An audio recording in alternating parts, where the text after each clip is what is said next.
அன்பிற்கினியவர்களே, ஆண்டவர் இயேசுவினுடைய பெயரால் மனதார உங்களை வாழ்த்தி அருள்வாக்கு இணையதள வானொலியோடு இணைந்து இந்த நாளுக்குரிய இறைவார்த்தையை கேட்டு இறைவனை புகழ்ந்து துதிக்க உங்களை அன்போடு வரவேற்கின்றேன். பொதுக்காலத்தினுடைய 20வது வாரத்திலே வருகின்ற வெள்ளிக்கிழமை ஆகிய இன்றைக்கு தரப்பட்டிருக்கின்ற எசேக்கியேல் இறைவாக்கினருடைய நூலிலிருந்து விடுக்கப்பட்டிருக்கின்ற இறைவார்த்தையை இப்பொழுது ஆசிரியை திருமதி ரெக்ஸலின் அவர்கள் வாசிக்க கவனமாய் கேட்டறிவோம். உலர்ந்த எலும்புகளே, ஆண்டவரின் வாக்கை கேளுங்கள். என் மக்களே, உங்களை உங்கள் கல்லறைகளினின்று மேலே கொண்டு வருவேன். இறைவாக்கினர் எசேக்கியேல் நூலிலிருந்து வாசகம். அதிகாரம் 37, இறை வார்த்தைகள் 1-14 வரை. அந்நாட்களில் ஆண்டவரின் ஆற்றல் என் மீது இறங்கியது. அவர் என்னை தம் ஆவியால் தூக்கி கொண்டு போய் பள்ளத்தாக்கின் நடுவில் நிறுத்தினார். அங்கே எலும்புகள் மிகுதியாய் கிடந்தன. அவர் அவற்றை சுற்றி என்னை நடத்தி சென்றார். அங்கே பள்ளத்தாக்கின் அடியில் மிக பல எலும்புகள் கிடந்தன. அவை மிகவும் உலர்ந்தவையாய் இருந்தன. அவர் என்னிடம், மானிடா, இந்த எலும்புகள் உயிர் பெற முடியுமா என்று கேட்டார். நான், தலைவராகிய ஆண்டவரே, உமக்கு தெரியுமே என்று மறுமொழி அளித்தேன். அவர் என்னிடம் உரைத்தது, நீ இந்த எலும்புகளுக்கு இறைவாக்கு உரை. உலர்ந்த எலும்புகளே, ஆண்டவரின் வாக்கை கேளுங்கள் என்று சொல். தலைவராகிய ஆண்டவர் இந்த எலும்புகளுக்கு இவ்வாறு கூறுகிறார், நான் உங்களுக்குள் உயிர் மூச்சு புகச் செய்வேன், நீங்களும் உயிர் பெறுவீர்கள். நான் உங்களை நரம்புகளால் தொடுப்பேன், உங்கள் மேல் சதையை பரப்புவேன், உங்களை தோளால் மூடுவேன், பின் உங்களுக்குள் உயிர் மூச்சு புகச் செய்வேன், நீங்களும் உயிர் பெறுவீர்கள். அப்போது நானே ஆண்டவர் என அறிந்து கொள்வீர்கள். எனவே எனக்கு கட்டளையிட்டபடி இறைவாக்கு உரைத்தேன். நான் இறைவாக்கு உரைக்கையில் உராயும் ஓசை கேட்டது. ஒவ்வொரு எலும்பும் தனக்குரிய எலும்புடன் சேர்ந்து கொண்டது. நான் பார்க்கையிலே அவற்றில் நரம்புகள் ஏற்பட்டு சதை தோன்றி தோல் அவற்றின் மேல் மூடியது. ஆனால் அவற்றில் உயிர் இன்னும் வரவில்லை. பின்னர் அவர் என்னிடம், உயிர் மூச்சுக்கு இறைவாக்கு உரை. மானிடா, இறைவாக்கு உரைத்து உயிர் மூச்சிடம் சொல். தலைவராகிய ஆண்டவர் கூறுவது இதுவே, 4 காற்றுகளில் இருந்தும் உயிர் மூச்சே வா. நீ வந்து கொலையுண்ட இவர்களுக்குள் புகு. அப்பொழுது இவர்கள் உயிர் பெறுவர். எனவே அவர் எனக்கு கட்டளையிட்டவாறு இறைவாக்கு உரைத்தேன். உடனே அவர்களுக்குள் உயிர் மூச்சு புகுந்தது. அவர்கள் உயிர் பெற்று காலூன்றி மாபெரும் படைத்திரள் போல் நின்றனர். அவர் மேலும் என்னிடம் கூறியது, மானிடா, இந்த எலும்புகள் இஸ்ரேல் வீட்டார் அனைவரையும் குறிக்கும். அவர்களோ, எங்கள் எலும்புகள் உலர்ந்து போயின, எங்கள் நம்பிக்கை அற்று போய்விட்டது, நாங்கள் துண்டிக்கப்பட்டு விட்டோம் என சொல்கிறார்கள். எனவே இறைவாக்கு உரைத்து அவர்களிடம் சொல். தலைவராகிய ஆண்டவர் கூறுவது இதுவே, என் மக்களே, இதோ நான் உங்கள் கல்லறைகளை திறக்கப் போகிறேன். உங்களை உங்கள் கல்லறைகளினின்று மேலே கொண்டு வருவேன். உங்களுக்கு இஸ்ரேல் நாட்டை திரும்ப கொடுப்பேன். அப்போது என் மக்களே, நான் உங்கள் கல்லறைகளை திறந்து உங்களை அவற்றிலிருந்து வெளிக்கொணர்கையில் நானே ஆண்டவர் என்பதை அறிந்து கொள்வீர்கள்.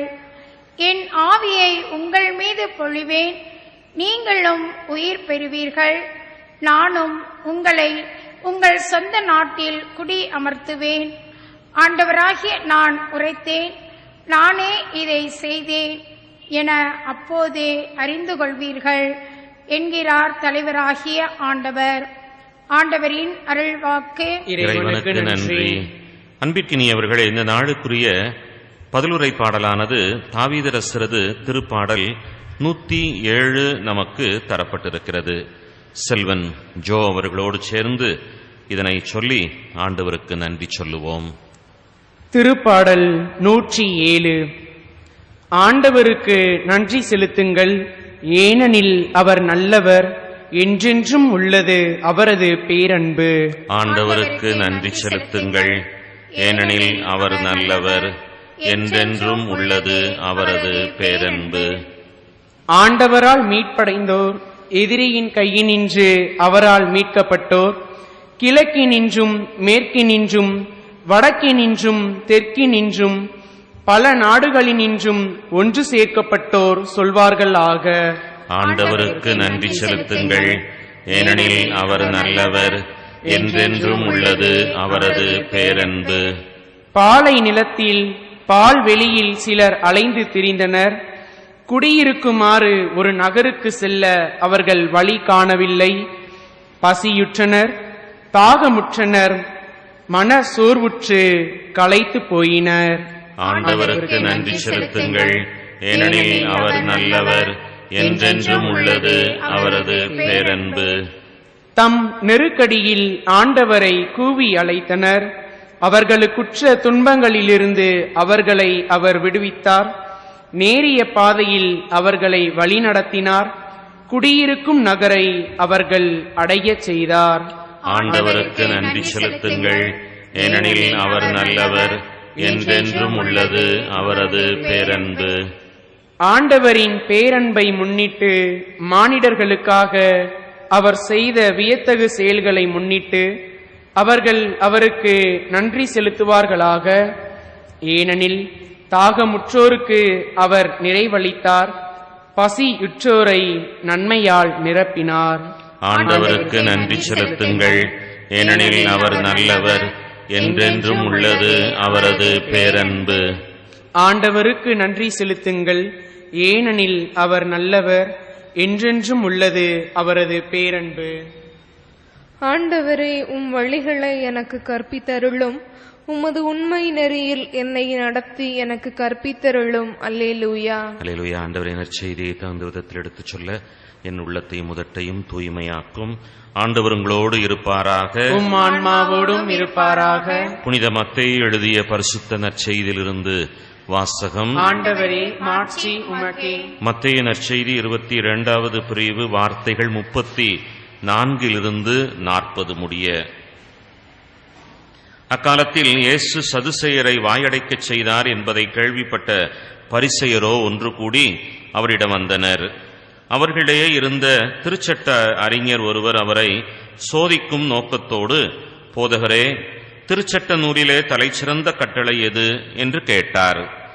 அவரோ, உன் முழு இதயத்தோடும் முழு உள்ளத்தோடும் முழு மனதோடும் உன் ஆண்டவராகிய கடவுளிடம் அன்பு செலுத்து, இதுவே தலைசிறந்த முதன்மையான கட்டளை. உன்மீது நீ அன்பு கூறுவது போல உனக்கு அடுத்திருப்பவர் மீதும் அன்பு கூறுவாயாக என்பது இதற்கு இணையான இரண்டாவது கட்டளை. திருச்சட்ட நூல் முழுமைக்கும் இறைவாக்கு நூல்களுக்கும் இந்த இரு கட்டளைகளே அடிப்படையாக அமைகின்றன என்று பதிலளித்தார். கிறிஸ்துவின் நற்செய்தி. கிறிஸ்துவே, உமக்கு புகழ். நற்செய்தி வாக்கினால் என் பாவங்கள் அகல்வதாக. அன்பிற்கு நீ அருள்வாக்கு இணையதள வானொலி நேயர்களே, ஆண்டவர் இயேசுவினுடைய பெயரால் மனதார உங்களை வாழ்த்துகின்றேன். இனிய நல்ல நாளாக இந்த நாள் உங்களுக்கு இருக்கட்டும் என்று சொல்லி ஆண்டவரது பெயரால் உங்களை வாழ்த்துகின்றேன். அன்பு என்பது 3 எழுத்து மந்திரம் என்று சொல்லுவார்கள். அந்த அன்பு நிலையானதாக இருக்குமையானால் அது நிச்சயமாக நமக்கு விண்ணகத்தை பெற்றுத்தரும். காரணம், அந்த அன்பு கடவுளாகவே இருக்கின்றார். கடவுளுக்கு மறுபெயர் அன்பே என்று சொல்லி யோவான் கூறியிருப்பதை நாம் பார்க்கின்றோம். தந்தையாம் கடவுள் இந்த உலகை அன்பு செய்தார் என்பதையும் விவிலியம் நமக்கு விவரிக்கின்றது. அந்த அன்பினாலேயே தன் ஏகமகனை நமக்கு வழங்கினார் என்பதையும் பார்க்கின்றோம். அந்த ஏக மகனாகிய இயேசுவும் தன் அன்பினாலேயே தன்னையே தரணிக்கு தாரை வார்த்தார் என்பதையும் பார்க்கின்றோம். அந்த அன்பினாலேயே நாம் திக்கற்றவர்களாய் விடப்படக்கூடாது என்பதற்காக தன் ஆவியை நாம் எல்லாருக்குமே கொடையாக கொடுத்தார் என்பதையும் நாம் பார்க்கின்றோம்.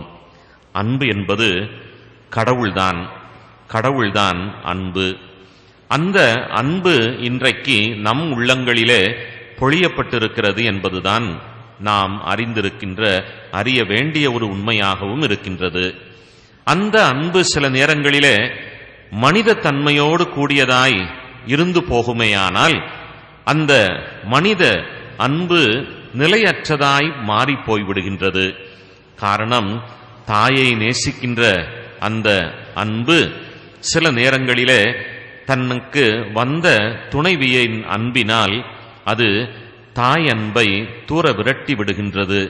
சில நேரங்களிலே அந்த துணைவியாய் வந்த அந்த அன்பும் ஏதோ ஒரு சூழலினால், பணத்தினாலோ அல்லது பதவியினாலோ அல்லது பொருளினாலோ அல்லது பிறர் தாரத்தினுடைய விருப்பத்தினாலோ ஏதோ ஒரு காரணத்தினால் நமக்கு கரம் பிடித்த அந்த அன்பை கூட தூர வீசுகின்ற சூழலை பார்க்கின்றோம். எனவேதான் ஆண்டவருடைய அற்புதமான மொழி, பால் குடிக்கும் தன் குழந்தையை தாய் மறப்பாளோ, அப்படியே ஒருவேளை அவள் மறப்பாளேயானால் நான் உன்னை ஒருபோதும் மறக்க மாட்டேன் என்று சொல்லி மிக ஆழமாய் கூறியிருக்கின்ற வார்த்தையை இறைவாக்கினர் நமக்கு அற்புதமாக சொல்லித் தருகின்றார். நம்முடைய அன்பு மனித நிலையிலே இருந்து போக விழையுமேயானால் அதனால் அது உண்மையிலேயே நிரந்தரமானதாய் இருக்க முடியாது.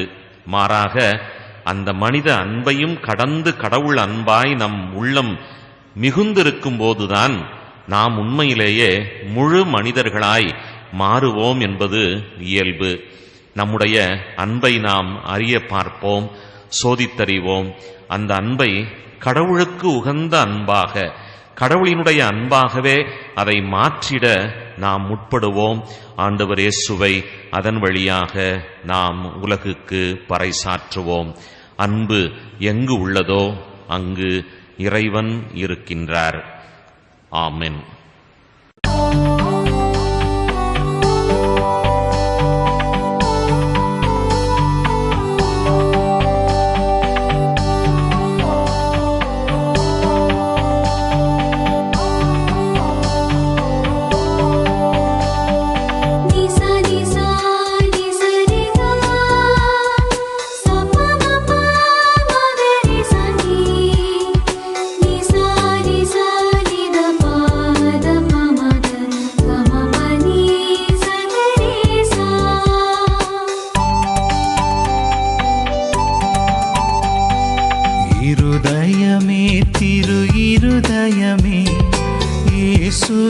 இருதயமே, இதயத்தில் இரக்கம் சாந்தம் நல்கனிவாய் வாழ்ந்திடும் உறைவிடமே.